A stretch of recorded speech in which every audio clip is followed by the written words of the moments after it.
Okay. I bought the SVS Ultra Evolution Pinnacle towers and the Evolution Center, and I just wanted to give my review, I guess you could say, or feedback, and just general use of what I think to these speakers, how I've been getting on with them for about the last week or so now, and yeah, that's it. So I've got a few pictures here just to show you, you know, unpacking it, you know, how it looks and things like that. Also, I'm going to go into the measurements of how they measure in my room, and what generally EQ methods are best for these speakers.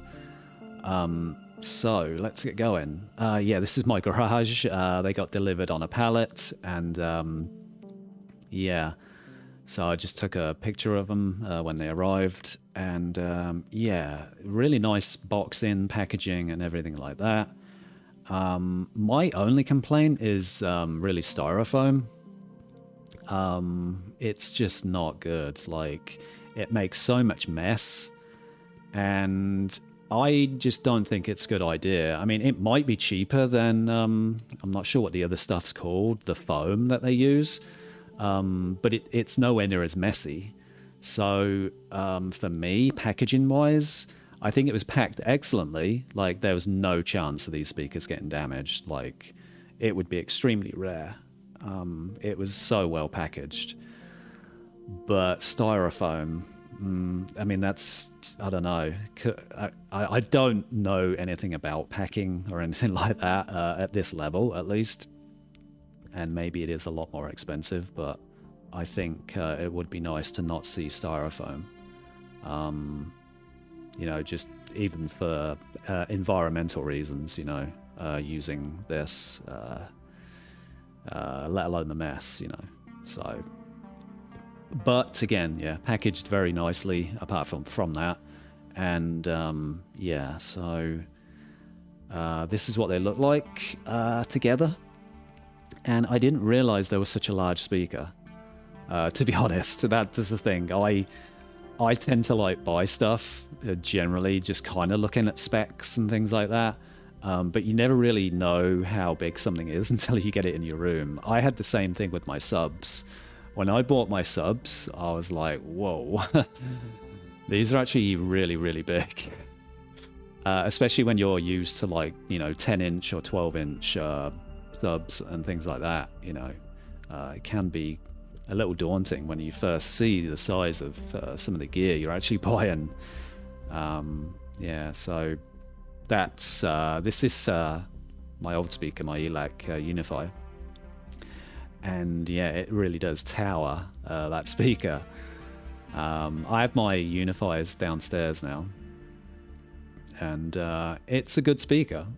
They EQ nicely. They do need EQ, again, like all speakers, including these, you know, and that is just the way it is. If you don't EQ these speakers, they sound really boxy, and flipping back from Odyssey on and Odyssey off, like, you can really just tell the difference. And when I say Odyssey on, Odyssey off, I mean manually calibrated, not automatic room correction that you just get with a Denon receiver or anything like that. Like, actually manually EQ'd, and you get that boxiness out of this speaker.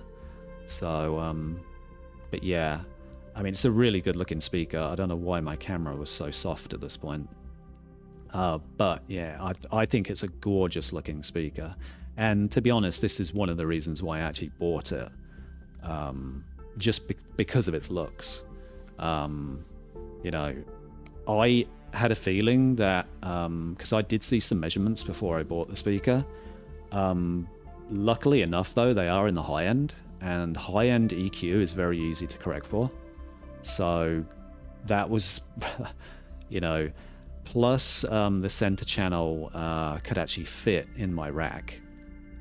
My component entertainment stand, I guess you call it. So these speakers have, well, speakers on the back of the speaker as well. They have ports. yeah, they're very interesting design. And I did notice, and I'll show you in the measurements, like around 60 hertz, there's just absolutely massive bass. But then it just tapers down to around 40 hertz, I think. But it does offer huge bass. For me, though, it still doesn't warrant not using a subwoofer. Because I tested without a sub and with a sub, and with a sub just simply sounded better. And this may be due to setup and things like that. But subwoofers simply give you more control over your bass than a speaker does. To get the type of sound that I would want from a speaker,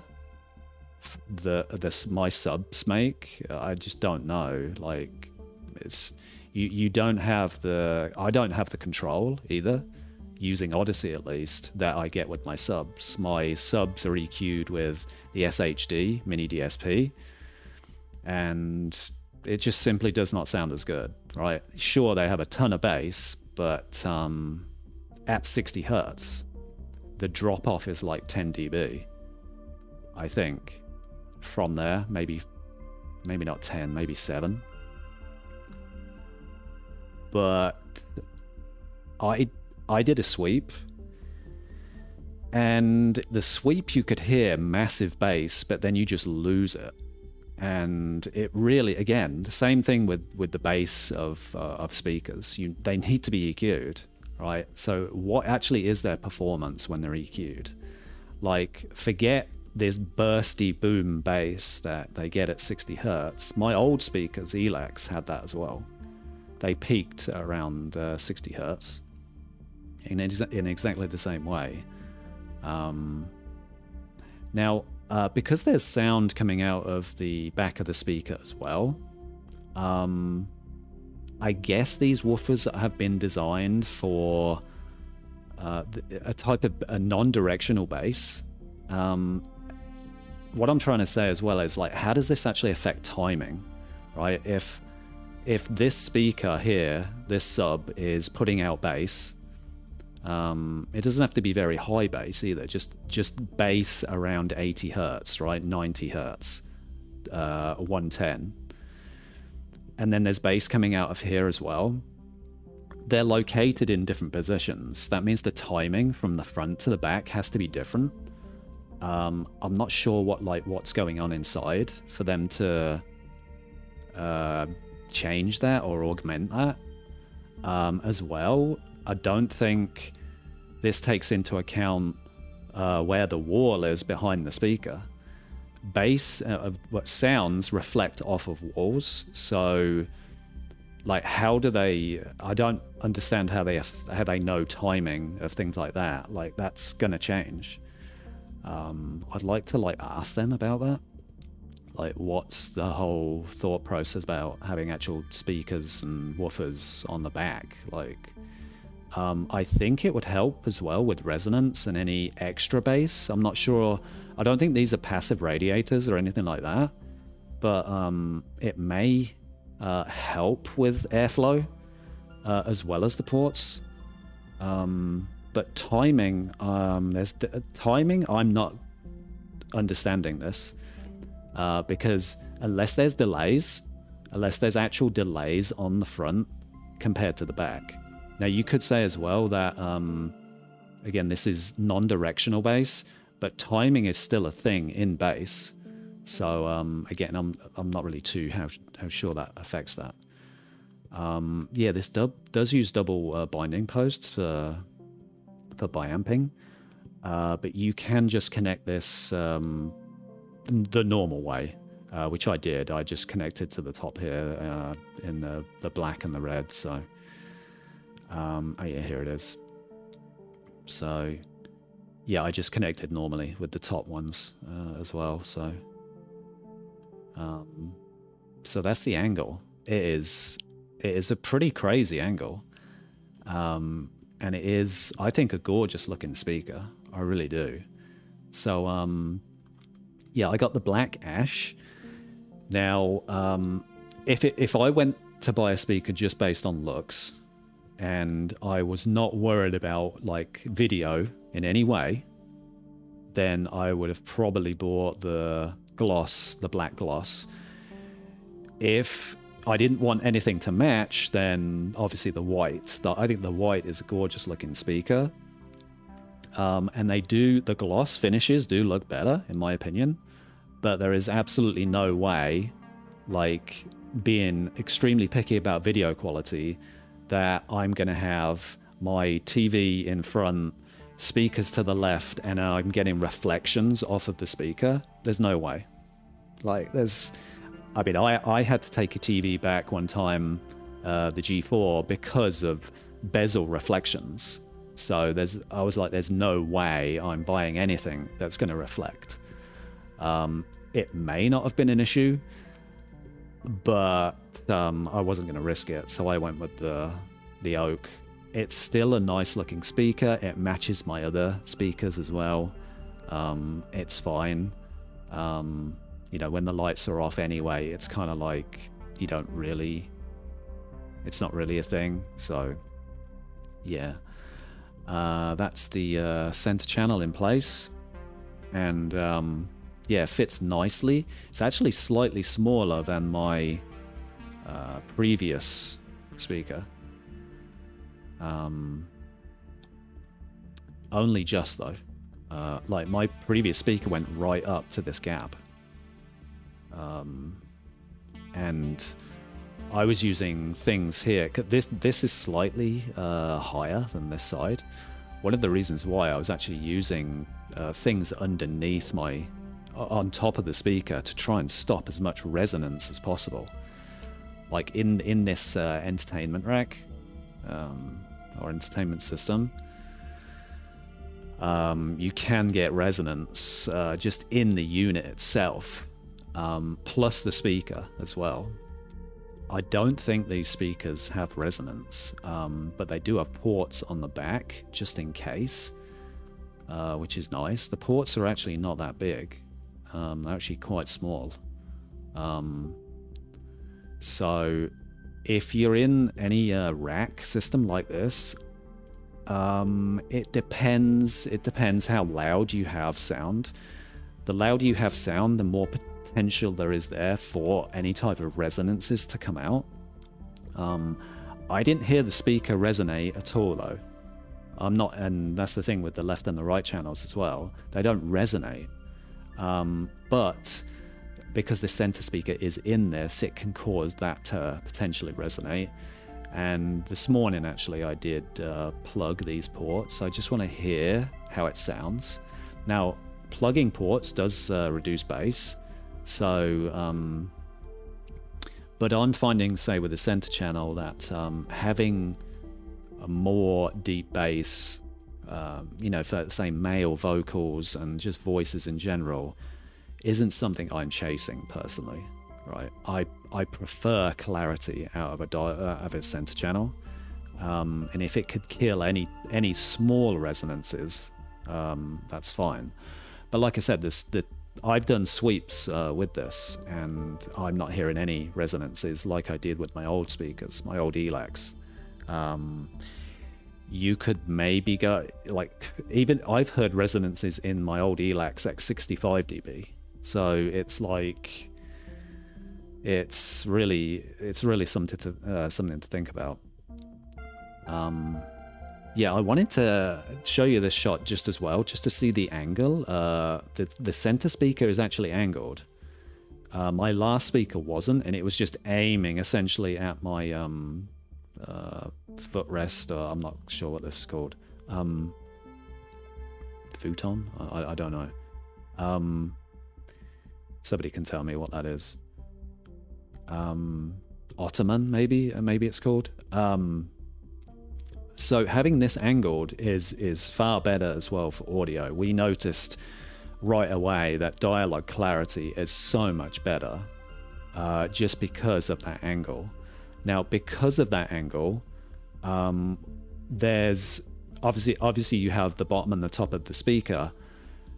If I pushed the bottom of the speaker to the edge of this stand, that means this top would be pushed back. I didn't decide, I don't want to do that. And the reason I don't want to do that is because the sound would just flow and reflect up and hit this.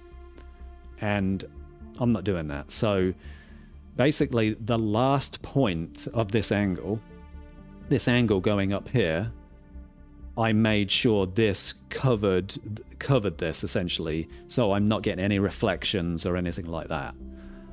Yes, it does stick out over that, but it's really not something, we're not, you know, this is not a walkway, really. You know, we're not typically walking through this, and when you're sitting back and watching, it's really not something you know.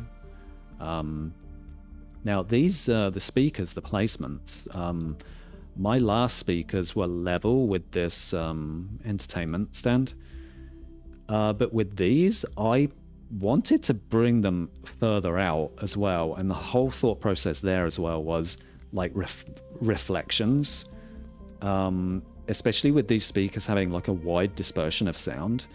I wanted to bring them further forward slightly.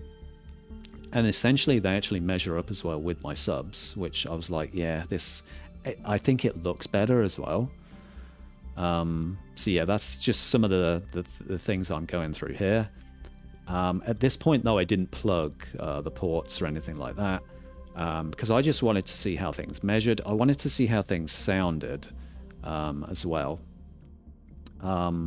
This was a picture before I did like any, I think, any angles.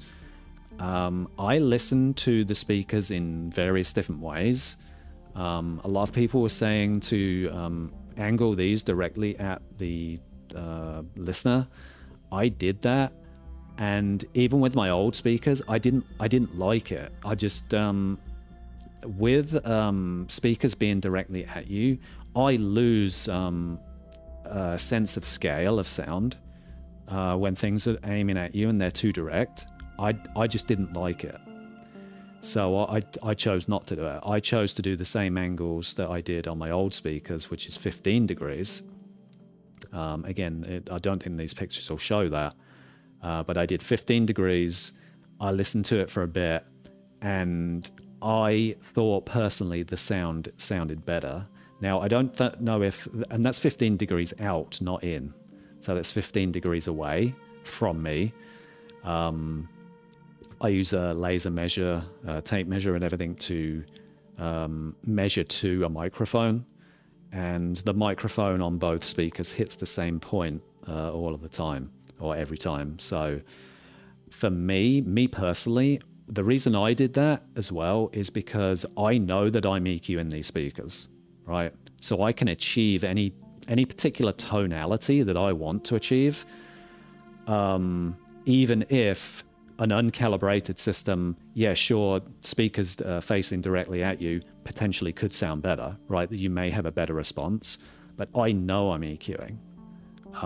Plus, 15 degrees out, in my opinion, gives you so much more space in the sound, probably because it's incorporating reflections off of walls more than when the speakers are turned in.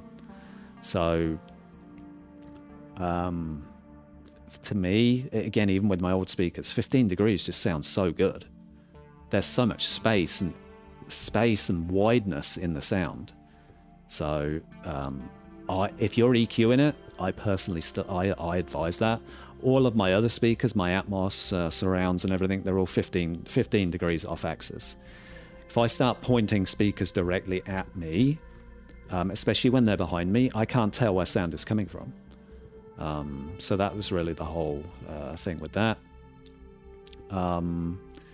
Yeah, so at this point I just got everything set up.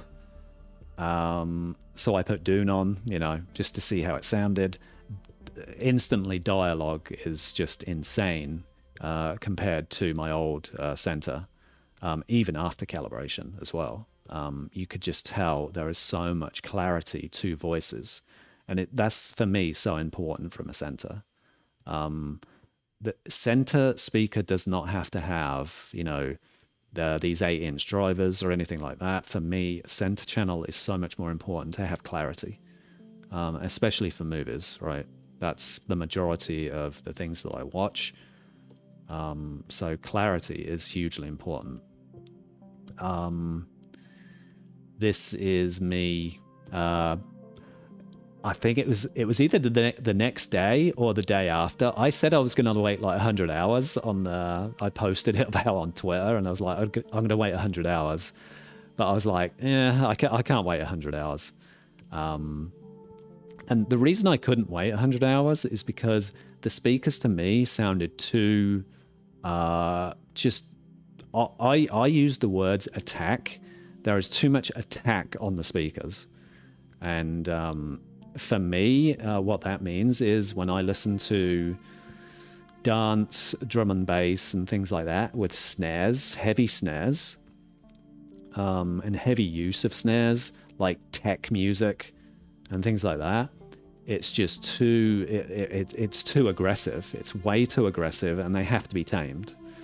They just have to be tamed. So I actually did a test calibration the day before. And the reason I did a test calibration is I only calibrated the center and the right channel and the left channel. That was it. And the reason I did that is I just wanted to get a feel for the speakers of what could I do with them and how easy they were to EQ. And they were easy to EQ. So they excuse me. They basically responded to everything that I wanted to achieve with the speaker. So, yeah, no issues. Again, I just wanted to just make sure, hey, I could achieve this tonality. And we listened to music and things like that, and we knew instantly that, okay, that issue had gone. I knew it was around 2K just by listening to the speakers. And just real quick, this is my these are my old ELACs, and I've bought them downstairs. These are my old subs. This is just a 3-channel 3.1 system. This is downstairs, you know, in my lounge area. And yeah, these are downstairs now. This is my old receiver as well, the X6500H. So all the old stuff now is downstairs. And yeah, I'm going to EQ these as well at some point. Mostly here we just watch TV, right? So again, when you're watching TV, the most important thing is clarity. So I need to make sure this center channel is calibrated really nicely. I think that's it for pictures. Yeah. Okay, so measurements. What are the problems with this speaker? I will show you. I've put the measurements and my old ELACs all in one file here. So let me see. Okay, so center. Now let's put a Harman curve up. So as you can see, the center compared to a Harman target is relatively good, right? It's relatively clean. There is a push here at 2K, but it's really nice, right?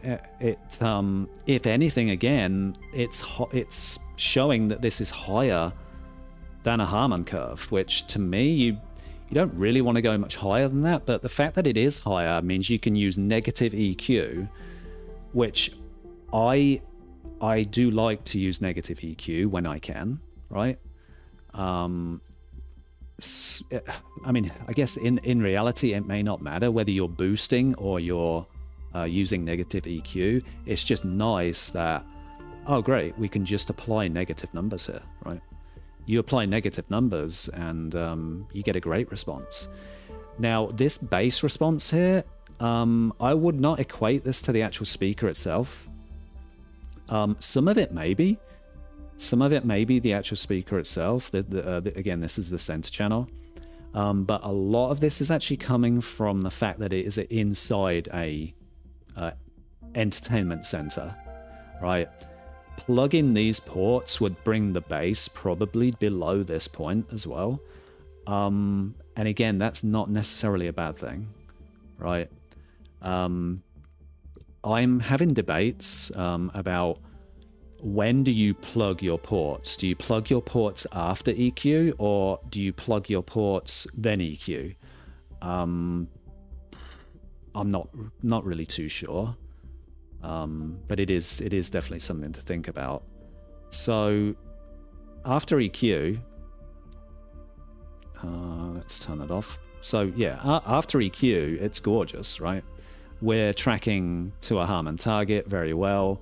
Sure, there's some dips here and there, but that is the nature of audio, right? You can have these dips here and there. We're on a 5 dB scale here, so this is only, let's see, 2 dB. We're getting a 2 dB dip, but clarity from a center channel, especially with dialogue, really comes here from this point all the way down to the end here.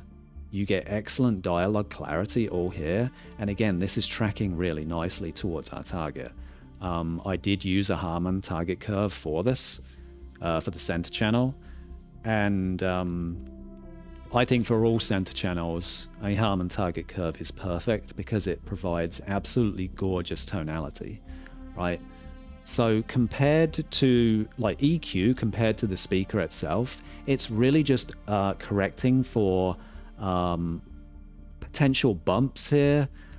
This 2K issue here, which is crossover. I believe, well, I know that the towers, it's the crossover at 1.9K. And here it makes sense to see that even in this one. I'm assuming they're using the same crossover, but this would just be crossover. But not much else really to fix here, right? When you actually think about this, if you bought this and you didn't EQ, again, I would not do that. I'd still think you need to EQ.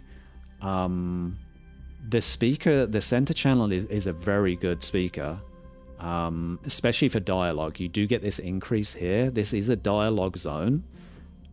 It does provide more clarity, but it can be a little shouty, right? It can be that way, like almost megaphony.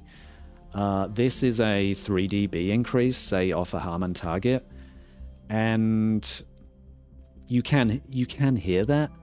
So look, no speaker's perfect, but from a the red obviously is the default measurement. It's not bad. It's very good, and it has good performance up to, according to this, at around 16K, right? Which is, I find, typical. Yeah, this bass needs taming, and I did tame that bass. But I brought this up, which I don't normally do. This area here can be a resonance area. But I'm finding the tonality again of this speaker to be very different to my old center channel. It doesn't seem to resonate in the same way. I had issues with female voices on my last speaker, but female voices are not an issue with this speaker. Maybe, if anything, it could be male voices, and again, because it's going so much deeper into this, you would be crossing over at 80, but there can still be some push here. You could even get it off of this. But again, I'm finding the center channel's not actually resonating, it's just the unit maybe itself. So I want a few more days to plug the ports on the back and see what is doing that. Other workarounds for any resonance problem is don't EQ past this point, right? You don't have to EQ past this point. You don't have to bring this up if you don't want to. And you can just use negative numbers here to correct for this. You can do that. So there's all sorts of different ways and workarounds for that. But yeah, center channel for me, very good, right? There's no issues no horrible issues with this design of having serious treble rise or anything like that. It's a very nice speaker. I'm very happy with it. And again, it EQs gorgeously. ELAC center. So yeah, compared to my, some of these colors aren't very good either. It doesn't matter. It should be fine. So yeah, very similar dips. Let's go. No. Let's go to that. Yeah. So the red is my SVS center and the ELAC is my old center. And in some ways, relatively similar results. We are getting issues here though in, I was going to say mid-range compensation, but that's more likely here. But we are get some dipping. Performance-wise though is quite similar, treble-wise. It does tend to roll off earlier, and there is less bass performance than this SVS as well. But ELAC C, after calibration, the ELAC quite good, and after calibration, both quite similar, but I got more treble out of the SVS and slightly more bass out of the SVS. So you can get great tonality even out of cheaper speakers. My biggest thing with the ELACs was resonance from the actual speaker itself and the unit, and the component rack as well. And that was really my biggest problems with the ELAC speakers itself, is resonance. The left and the right channel towers resonate as well. When you're doing sweeps, I can hear it. And one way to think about resonance is like audio in a room, sound reflecting off of things gives you a different sound, and sound resonating and reflecting inside of a box, inside of a speaker, just sounds very different. Whereas the SVS speakers, they have padding and all sorts of insulation and things like that really help with this, and I could not hear any of that. That is one of the benefits of these. So so this is the basically the right and the left channel were quite similar in performance, so it doesn't really matter which one I talk about here. But as you can see, massive amounts of bass, around 60 Hertz. And just to give you, again, a quick idea of my old speakers. Now, one of the plugs on my old speakers may have been blocked at this point, because I know it does have more bass than this. Even so, it does show you how much bass boost there is at 120 Hertz all the way to 60 here. Like, that's a lot of bass, and in my opinion, it's too much bass. Obviously, I would be EQing to this target. But I don't think... I mean, I like a lot of bass, but I like more bass, even in music. I like more bass here, like really gutsy, deep bass. This is actually quite aggressive and potentially boomy as well. I listened to some music because people were saying, hey, you could maybe set your speakers to large. Generally speaking, though, even though this is a heavy bass increase here, I felt as though there wasn't enough bass again, and I think it's this area of bass that I like, around the 50s to 30s, at least in the music that I listen to, right? Drum and bass, dance music, and things like that. I just want deeper bass, and you can't get that from this speaker. You get nice drum hits, like bass drum hits and things like that, but for me, I switched to I set my speakers to large, and I was like, well, where's all the bass gone? So now certain music does pick up on these frequencies. Again, bass drums a lot of the time is picking up on this, but rolling bass from some of the music that I listen to, just bass tones, it's either too much here or not enough. So again, you just gain more control with a subwoofer. And I personally, I'm not prepared to set these speakers to large. You could say, well, why did you get speakers so big if you were going to set your speakers to small? I don't care.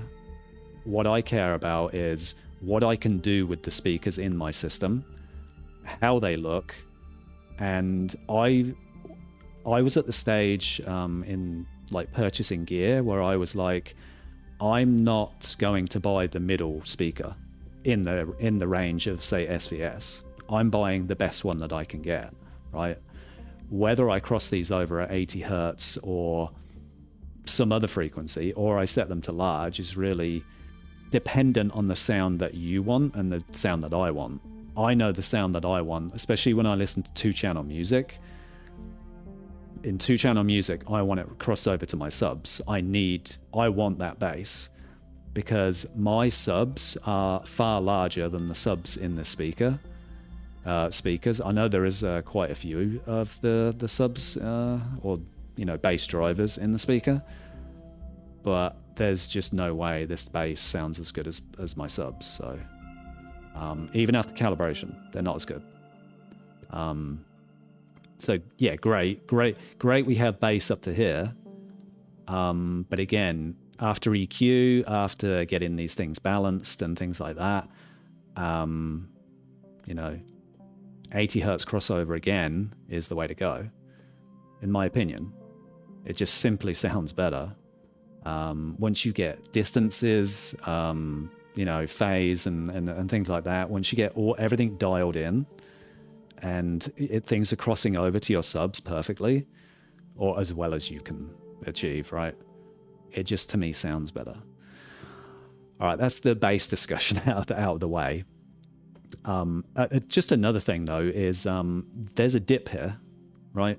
And this is from 120 to 180. Now, the crossover, I believe, is around this point. We can see in the details later, but there's a crossover around this point. And if you look at the left speaker as well, the left speaker's actually doing it worse. It's a bigger dip here. The green one is the left speaker here, and the dip is bigger. The fact that it exists on both speakers says to me that it is probably an issue with the speaker itself, and it's probably a crossover problem. Now, for a speaker that has, from SVS at least, that has prided itself on timing and things like that, is this due to poor timing? Or is this potentially just a problem that's in my room? The fact that my room is symmetrical could also say that, yes, this is a problem with the room. But the fact that it is on both sides, I'm just kind of thinking, well, is it a problem? The center channel doesn't actually have that in the middle of the room. It has it further down. So, there is a, it's possible it is the room itself doing this, but I did notice this. Does it happen on my ELACs?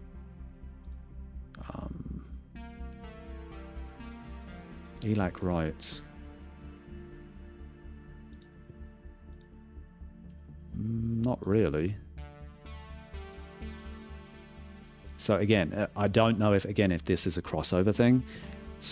It's not huge. As you can see, the scale of this is like 5 dB. So it's not massive. I'm not too aggressive over correcting these anyway. I do correct for it in this calibration, but yeah, again, I don't know if this is their timing. Also, is this because they have speakers on the back of the speaker? I'm not sure. Like cancellation dips, I'm not really sure. But I found this to be like kind of weird that essentially we're crossing over from the bass drivers into the mid-range driver here, and there just doesn't seem to be enough output here. After EQ though, I can hear the difference in the sweeps. If you sweep this speaker, I hear a massive bass rise then you don't hear, then it goes low, like you can actually hear it go low, and then it comes back in. Like I can hear this. I can actually hear this. But as you can see from this point on now, the mid-range drivers, great. They're doing excellent. Let's pull this left one off now. Now this is another crossover point, 1.9K. And as you can see, it has positive summation, we can say, which is a good thing, right? We're not actually getting any cancellations or anything like that. We're having positive. The problem is we're having too much positive gain from this tweeter. Like it is out of control. And this balance between mid-range to, forget the bass, the balance between mid-range and tweeter is off. The tweeter is being pitched louder than the mid-range. And I don't know why they would do that. Now, you can say the center channel also is slightly pitched higher, but that's slightly pitched higher, right? It's like half a dB, 1 dB at the most, right? If you click here, like let's go to this point here, and this is compared to a Harman target curve, which in my opinion is almost neutral, right? It's kind of like the way you want speakers to sound. So the Harman target curve is negative 1.6, right? We're positive here, 1.8. What's that? 3? 3.5. Actually, it's 3.2. It's about 3.2, but let's just call it 3 dB. You hear 3 dB, like you really hear 3 dB. Now this point here, that's 4. 1, that's nearly 5 dB just here, and this is a very sensitive area. And do these speakers without calibration sound good? No, they don't. In my opinion, they don't. They really don't sound good. Now, certain styles of music, because I was going through all sorts of different music of what actually sounds good. Anything that is very laid back sounds very good on these speakers. Very, very laid back music. And I was going through like so many of them. But if it's rock music for me didn't sound good. The guitars are just too strong. They are people use the word forward. The sound was just too forward and in my face.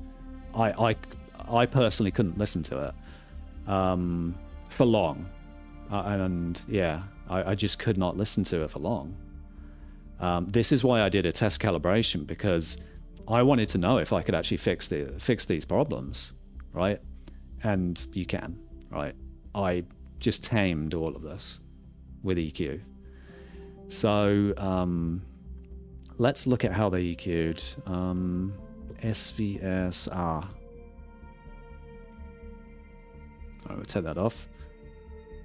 Perfect, right? You can all this high sound there. You just tame it and bring it down to a Harman target. And as you can see, I'm doing this though. I'm rolling the speaker off purposely. Let's use this target instead, so you can see what I did. I used a Wisdom target curve combined with a Harman target curve for the bass.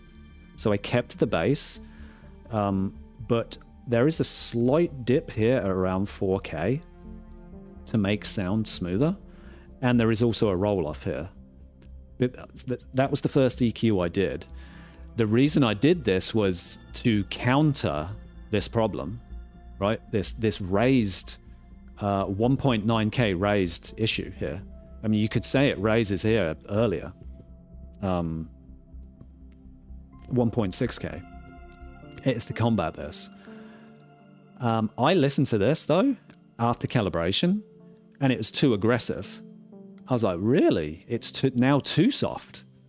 I used this calibration, this target on my last ELAC speakers, and they sounded perfect. So ELAC, this is SVS R, ELAC R, right? As you can see, the calibration is basically exactly the same. I mean, if anything, the ELAC could be even higher here, negative 1.2, negative 1.8. It is higher. It's like half a dB higher, right, in certain areas here. And the ELAC's needed it. There is something, again, I think the louder snares are in a speaker, that resonance, I can just hear that resonating and that echo. You can see it as an echo. You clap your hands in a room and you can hear sounds echo. It's like an echo. Like if you listen to your speakers for so long, I can just tell that the sound is not solid and reflectionless. I can hear it. It needed that. It needed this target, but I EQ'd these with the same thought process because of this problem, this huge problem we had. And again, it was too much. And I was trying to think afterwards why this correction is now too strong for these speakers. And it comes back to reflectivity inside the speaker itself. Again, resonances. These speakers are like all foamed up inside, and if you tap on the speaker is like completely inert. You can't hear the speaker make sound, is really what I'm saying. You can't hear it make those sounds. If there's a male voice in a movie, say screaming, and you know when you have it really loud, there's a point when you have a speaker so loud, you can hear box resonance. These speakers don't have that. So after listening to this with this target, I was like, whoa, this is now too soft. It's way too soft. And it's because I think it has all of that resonance protection, I guess we could call it. Excellent build quality. I don't know if it's MDF or if it's the other one, the really dense one. But I couldn't hear anything with this speaker again. So I re-EQ'd the next day, and I EQ'd to the Harman curve. I put the Harman curve in, the clarity of the speaker came back. I was like, yeah, that's it. And the difference between these two targets is so small. It's amazing that to me that it makes those differences, but it really does make those differences. So much more clarity. And with this calibration, I went up to like 23K. I will show you my correction. SVS Pinnacle. So left Harman, right Harman. So yeah, I did the calibration the day before was just regular, my regular calibration. By the way, if anyone's not seen my videos, I use Odyssey Multi-EQX, and you can import target curves as your EQ, right? It's not like other correction systems where you put in a target curve and you use parametric EQs to get to that target. It's not like that. With this, you can actually use EQ. Yeah, I mean, you can use EQ essentially in a different way as a target. So, so real quick, yeah, the treble. So yeah, the treble I was cutting off at 18K. And look at how much negative numbers it's using. Negative to all the way to even 18K. It's still, the speaker is too high in treble compared to even a Wisdom Audio target. -3. There's a -4 here at 2,500 hertz. You know, it's this speaker is a little out of control. So Harman left. So I re-EQ'd the speaker to the Harman target, and I thought to myself, why don't we just keep this? It's only 3 dB at essentially 24K, right? It was only 3 dB's difference. And I was like, I'm going to keep this in. and just see if I can hear it. And I'm not sure how much of this I can actually hear. But once I put this EQ in, the speaker just sounded so much more musical. So it would be lifted, this would be lifted all the way to the end. It sounded so much more musical. And this muffle, I guess, that the Wisdom Audio target gives, that muffled sound here in this sensitive area had gone. And it's just pure clarity sound. Like, the clarity of the sound is absolutely incredible with this target. And again, this target I could not use on my last speakers because of the sound, how it resonated inside the speaker and just the way it was. With the protection though, it allowed me to get more treble and clarity out of the speaker because I think of the way it's built. And I think that's impressive. It really is. So I'm a little, I was worried, you know, about this. I was really, really worried. Like when the next day, the second day when I started listening, I was like, well, I don't know. I don't like the sound of these speakers. And that's when I knew. Immediately I said to my brother, I'm like, I have to EQ these. I just need to know I can get the sound that I want.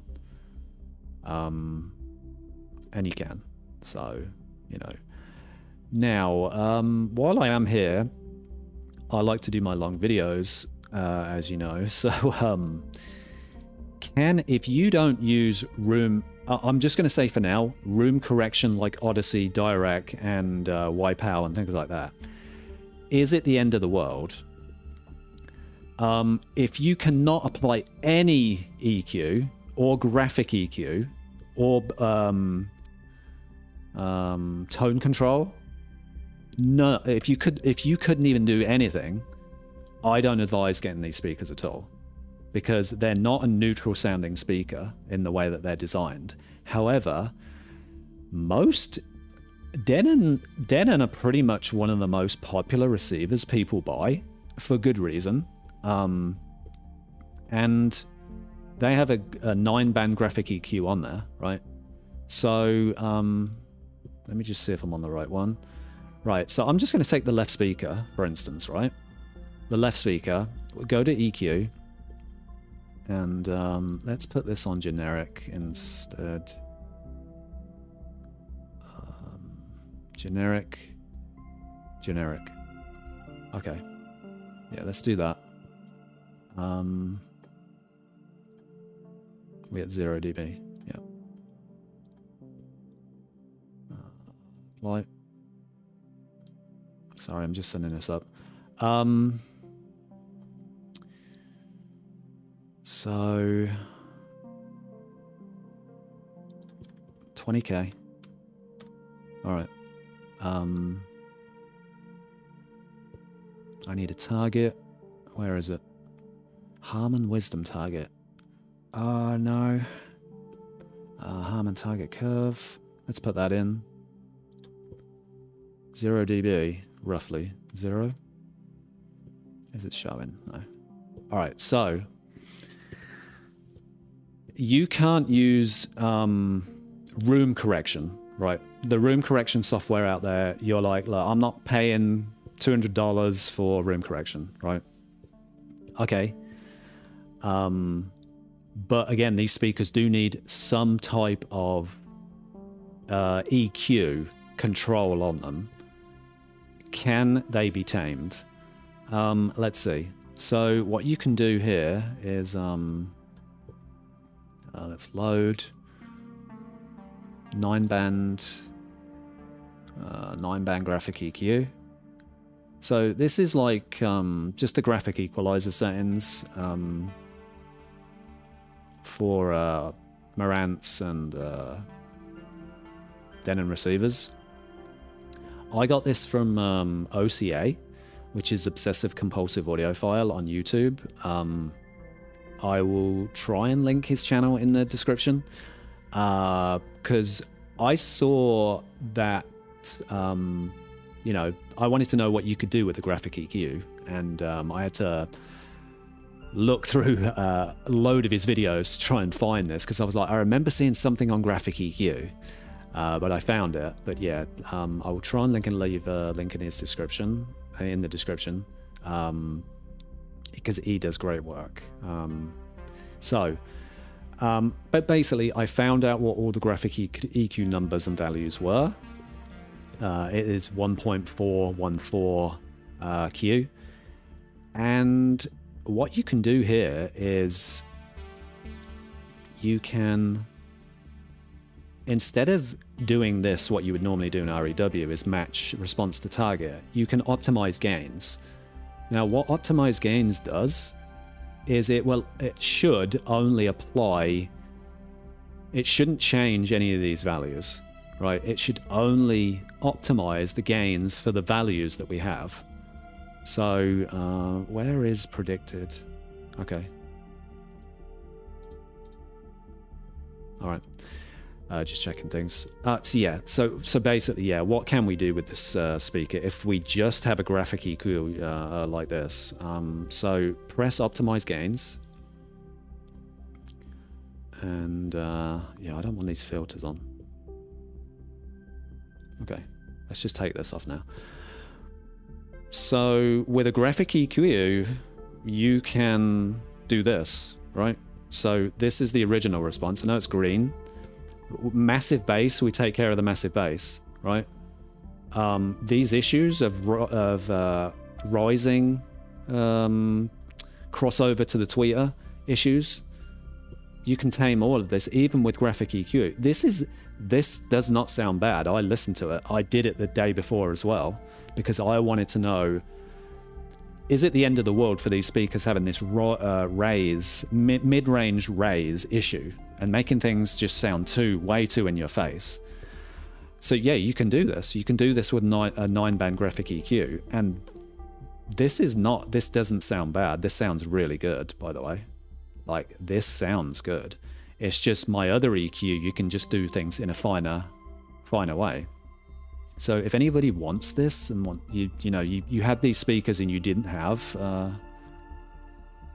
multi-EQX or anything like that, like, print screen this and just put them into your speakers, and you would get a much better sound. So look at this at 63 Hertz, which is around where that peak was.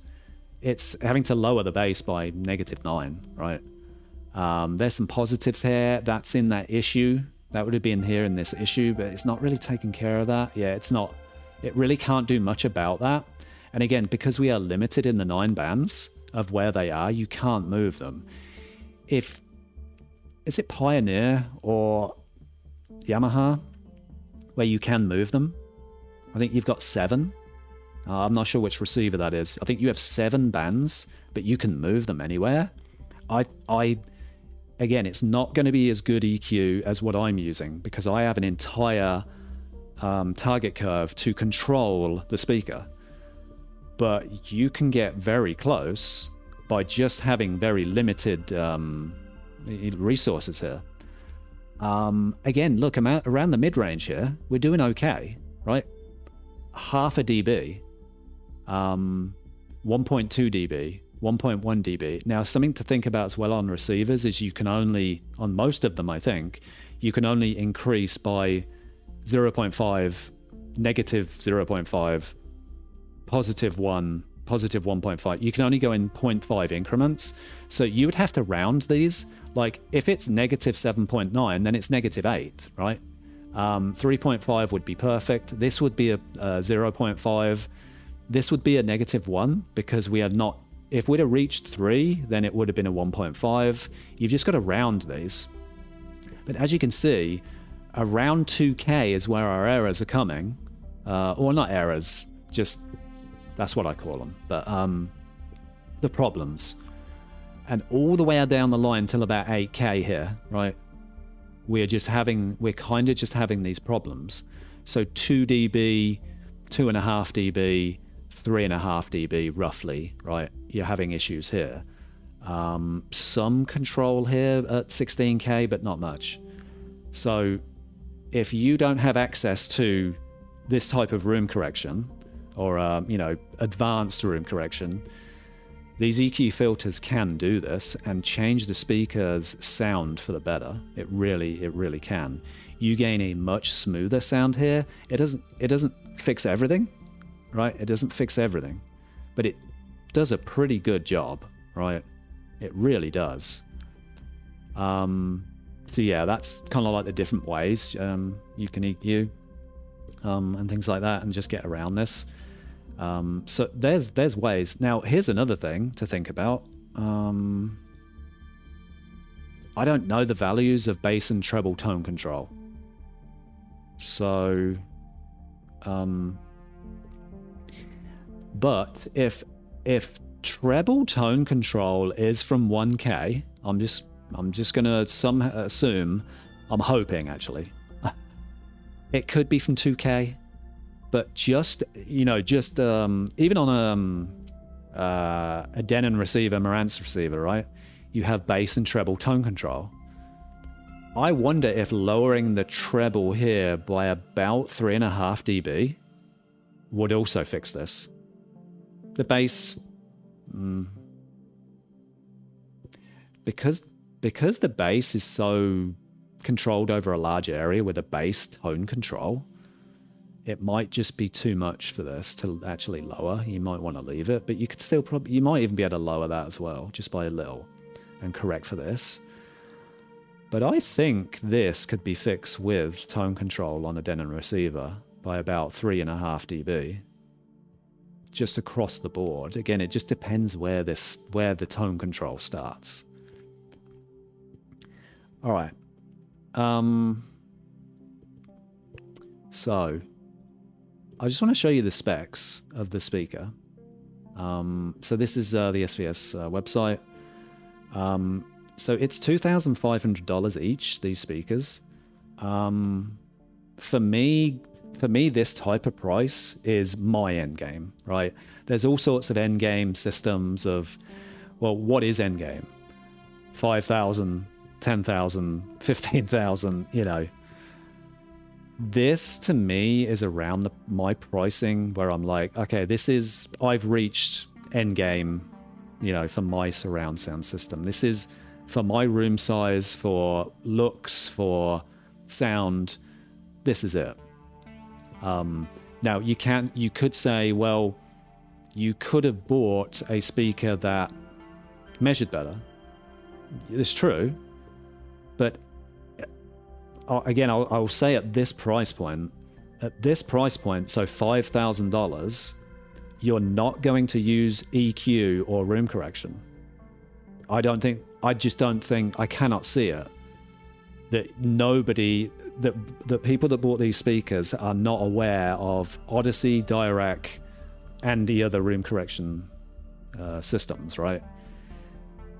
All the speakers have to be EQ'd. Again, my other speakers sounded boxy. These have just too much treble, but they can be corrected for. So when you think about it in that way, what are you buying?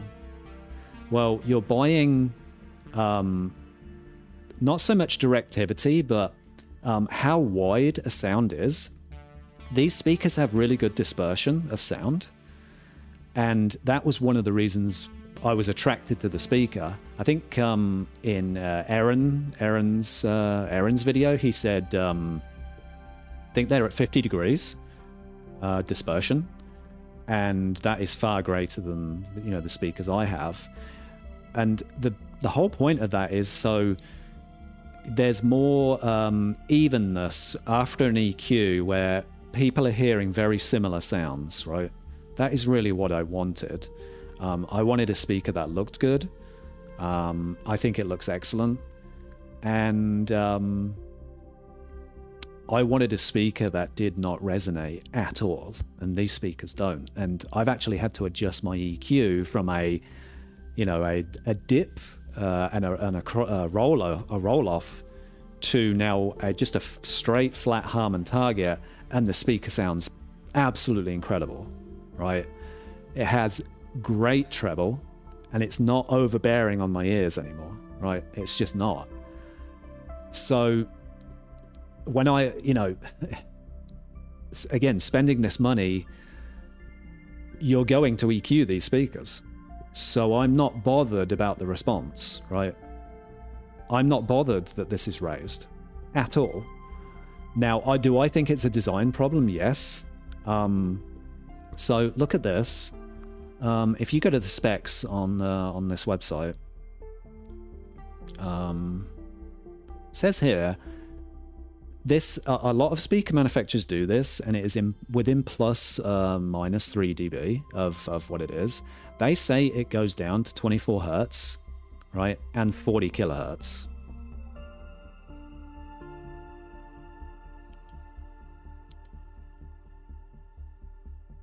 $24 there.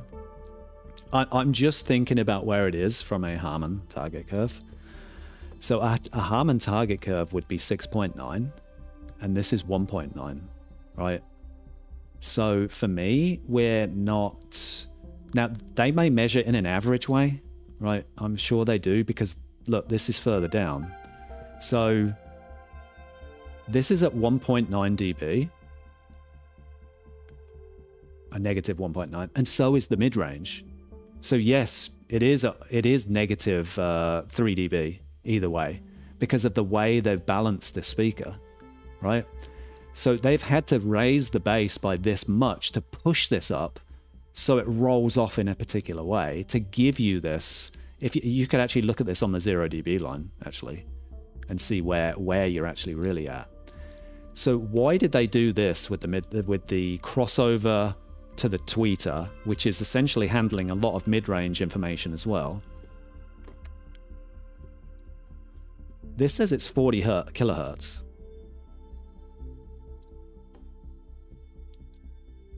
I can't even measure it at that. I don't know what speakers manufacturers mean when they mean like 40 kilohertz. Now, this could be measured like 1 meter away, and they are actually getting that reasonable response to 40 kilohertz. But as you can see in this response, it's the actual tweeter is rolling off at 10, right? It's actually rolling off here. And it just continues to fall. You know, this is 22. We get usable information up to about 22 kilohertz. So again, I think what they were trying to do here is if you push your tweeter's level up by this amount, by 3 dB, it allows the plus and... because this is 3 dB from a Harman... Actually, from a Harman target, it's 1.6, but the EQ that I was doing was that. This is like 3 or 4. What I'm trying to say is if you push this tweeter up so high, the roll-off slope will always be roughly the same, but it keeps the levels up higher because you've already raised it.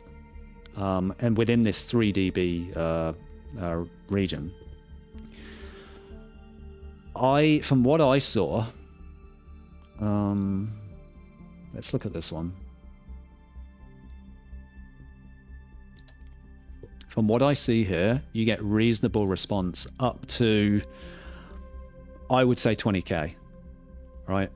You get a reasonable response up to 20K. If you go beyond this, I mean, 40 kilohertz is just, no.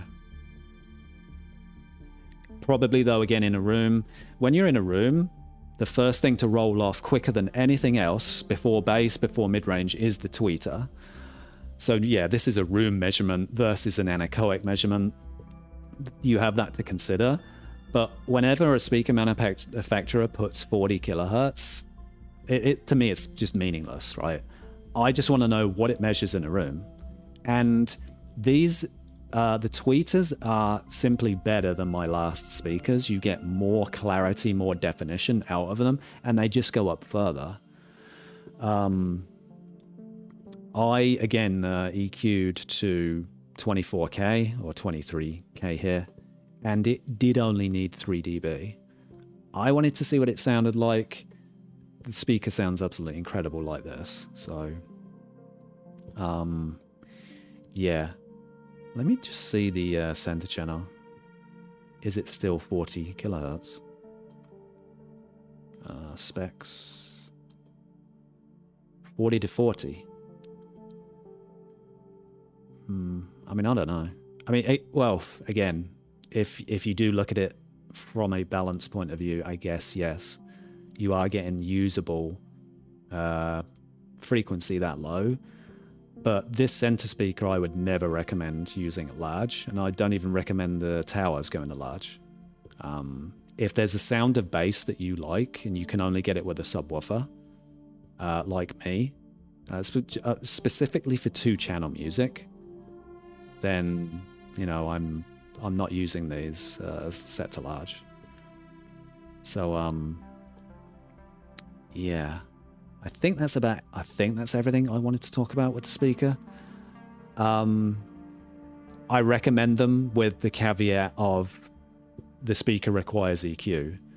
And I would say that most people should be EQing anyway and using room correction anyway. But my last speakers, ELAC right.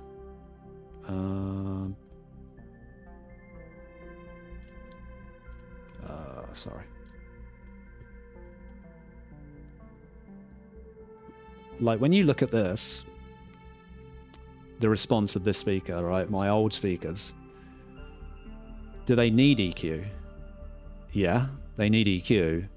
But you can listen to these speakers, and even if you didn't EQ or use room correction, the speaker sounds okay, right?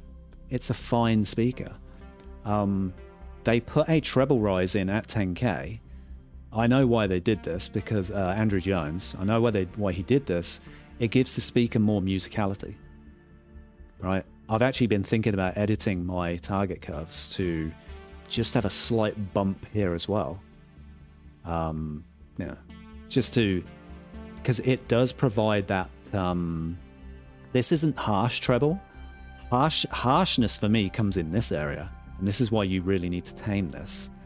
When you're getting into crossover areas as well, like this, this can be a bit of a problem, and this may be why you get boxiness with this speaker. So the amount that a speaker needs to be EQ'd is different per speaker, but it's the small things that you have to correct for, and maybe even a 9-band graphic EQ may not be able to fix for the range from here to here. It might not be able to do that, and you need something more advanced. So yeah. But again, after EQ, whew, the speaker's incredible. So just really quick about the sound, just how movies sound. So dialogue sounds absolutely excellent with this. Yeah, with this is the target. Dialogue is absolutely incredible, all the way up to I went to 18K. I could have went to 20.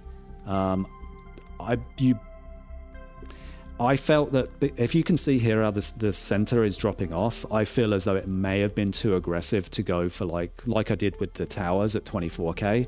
The towers were only 3 dB off of 24K, so I was like, wow, let's just go for it, try it. And it sounds absolutely incredible. That like feathery touch that you would get on cymbals, you have this. With that type of calibration, it sounds really good. That one didn't roll off as much, the left one. But yeah, once you tame these speakers, what are you left with? Well, I'm left with a speaker that looks good, a speaker that has excellent build quality, a wide sounding speaker or set of speakers. They sound so spacious. What I hate on speakers is when you hear a sound and it is just completely and utterly isolated in just that speaker. It sounds too isolated.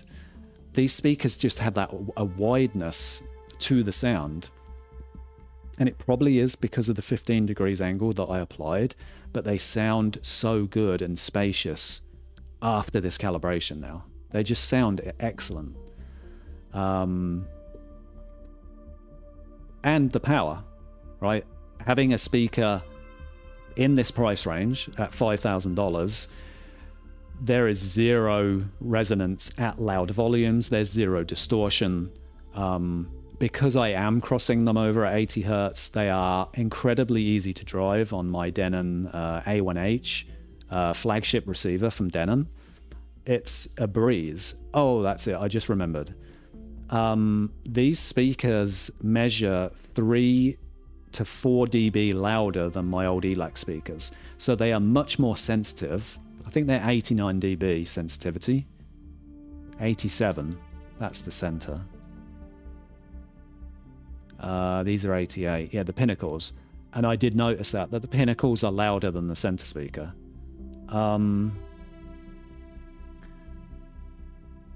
So having more sensitive speakers by 3 to 4 dB over my old ELACs, they were not sensitive at all, my old ELACs. I really did have to turn the movies up loud to do it. Like Dune 2, I listened to at -6 on my old system. But I put Dune 2 on, and I put it on -6, and I was like, whoa, whoa, whoa, whoa. I cannot listen to it that loud. So with these speakers, I'm listening to the movie at -10. That saves amplifier power. Imagine having to lower the movies that you listen to by 4 dB, and it makes amplifying movies so much easier on the receiver because you have much more sensitive speakers. So there's that too. So have they been designed, in my opinion, slightly poorly and probably slightly clumsily? Yes. But do they take to EQ well? Yes. I mean, look at this. You know, we're in a 5 dB scale here. We are seeing a lot more a high sensitive display here. But again, it EQs beautifully. So in the end, at the start I was worried, but in the end, now the way this EQs and understanding the difference between using speaker target curves on my old speakers, they required this to tame them, that resonancy sound inside them, those speakers. It taught me that not every speaker requires the exact same target curve. Not the exact same, just slightly different things for them to make them sound their best. And again, this comes to the idea again of room treatment. If you don't use room treatment, I don't use room treatment, right? So this area from 1K to 10K, I'm going to say, could sound washy, right? It could sound too pronounced because you're not using room treatment. There's reflections coming off of the walls, right? But if you're using room treatment tends to deaden a lot of this, especially some of the high treble as well, because it is based on much more reflections, right? So in a treated room, you definitely want to be using, say, a Harman target curve because you're drying the sound out more because you are treating these reflections, right? Reflections add to that a more open sounding sound, right? But not treated, you do have to be careful with EQ, how much of this area you're putting into a room, and does it sound too much? Because these speakers do have, you know, that, I guess I'm going to call it resonance protection with the foam and things like that inside. Again, it's just taught me that no two speakers are alike. When you are in the budget range, like the ELACs were, like, you know, $700, that range, you are limited in what you can get. So, you know, when you see a deal online for this speaker's really good, it only costs $200, right? You have to think about not just its response, not just its looks, but how does it really sound in a room? And even the small things, like when you've been listening for years and you kind of know what to listen for music, for voices, for everything, can you hear the actual speaker resonate? at $200, you're probably going to hear it resonate. And sure, this is a lot of money to spend on just getting the small things, but that's audio, right? You know, prices with audio tend to just go up exponentially. And this is the speaker that I wanted to buy. I'm happy. And but again, EQ is mandatory. I think EQ is mandatory on all speakers, but with this speaker, 100%. That, you know, this, no way. It'd be interesting to hear how they have these speakers set up at a trade show. Hopefully I'm going to one soon in Raleigh, Audio Advice Live. And I think they're going, SVS, and I assume that they will take the speakers. It'd be interesting how they set them up. Are they actually running EQ on them? Are they using a tone control on them just to taper down that treble? Or are they setting their speakers up in a certain way in the room where you can't tell that that treble has been raised? Because that's really the only issue with these speakers. But you just bring them down in EQ. So that's my thoughts. I know this is a long-winded video, but I just really wanted to talk about how I've gotten over the issues with the speaker, the differences between these speakers and my last speaker. Oh, and here's just a last leaving thought as well is, no, if you EQ your speaker to a Harman target curve and you EQ'd another speaker to a Harman target curve, do they sound the same? No, they don't. They don't sound the same. And it's because this target curve is perfect, but the response after EQ that you get is not absolutely perfect, right? You're still dealing with its actual design. There are still some peaks here compared to these dips. You're still dealing with the speaker itself, and there are micro things in treble and air. And that's another thing with these speakers. They sound more airy than my last speaker.